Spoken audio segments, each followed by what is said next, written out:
I'm a law student in the Okay. UK, and part of my practice areas is advanced real estate. I'm not sure if you're aware, but in the UK, when they want to get a property, they get mortgage payments, and that involves riba.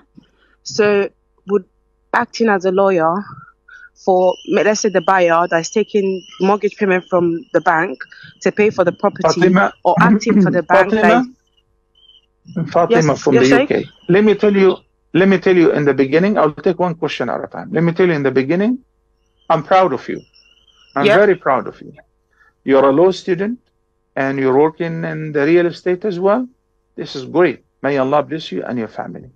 One thing I'd like to tell you, selling, buying, real estate, investment, all of that is halal as long as you stick to the rules and regulations of business transaction in Islam.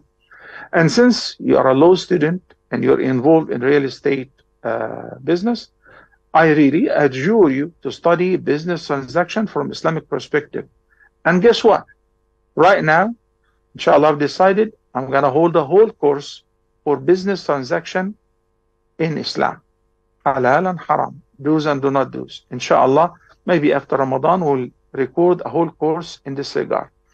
But for now, being a lawyer and also a real estate agent or processing or facilitating buying or selling a property, if I'm connecting the buyer and the seller and I'm taking my commission, even if the buyer takes a loan from the bank and pay through the mortgage, I am not blameworthy as an agent.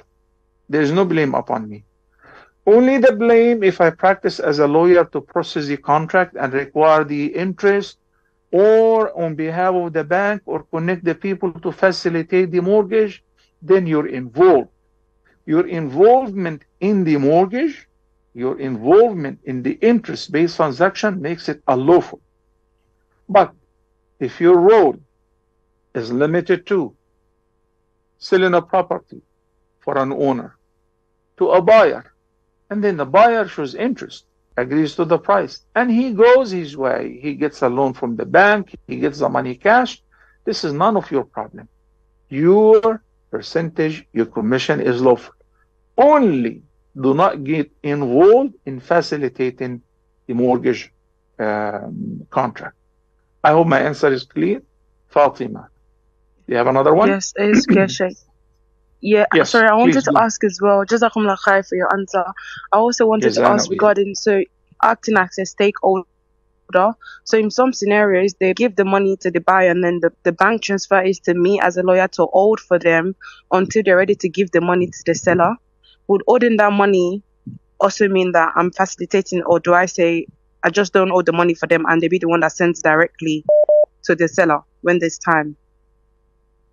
Look, to be honest with you, since I'm not really aware of this scenario, okay, to me as a buyer, to me as a seller, I'm sorry, not as a buyer, or to you as a representative of the seller, again, it doesn't matter to you the source of the money. As long as you collect the money for the property, it is lawful for you. The buyer got the money from selling liquor, beer, or from interest loan. This is none of your business. The money has come to you in a legal way, then it is okay.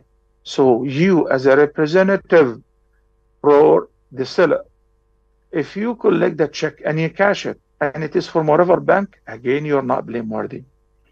Thank you. Assalamu alaikum wa rahmatullahi wa barakatuh.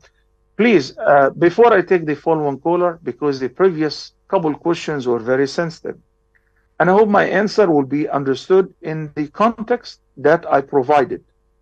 As long as you're not assisting any person to get a loan with interest, and the person is a buyer, he got the money from whichever source, and he handed over the money to you, or the check, or a cashier check, it's halal for you to collect this money. And you as an agent, it is halal to collect your commission, provided you're not involved in facilitating obtaining a loan which is based on interest.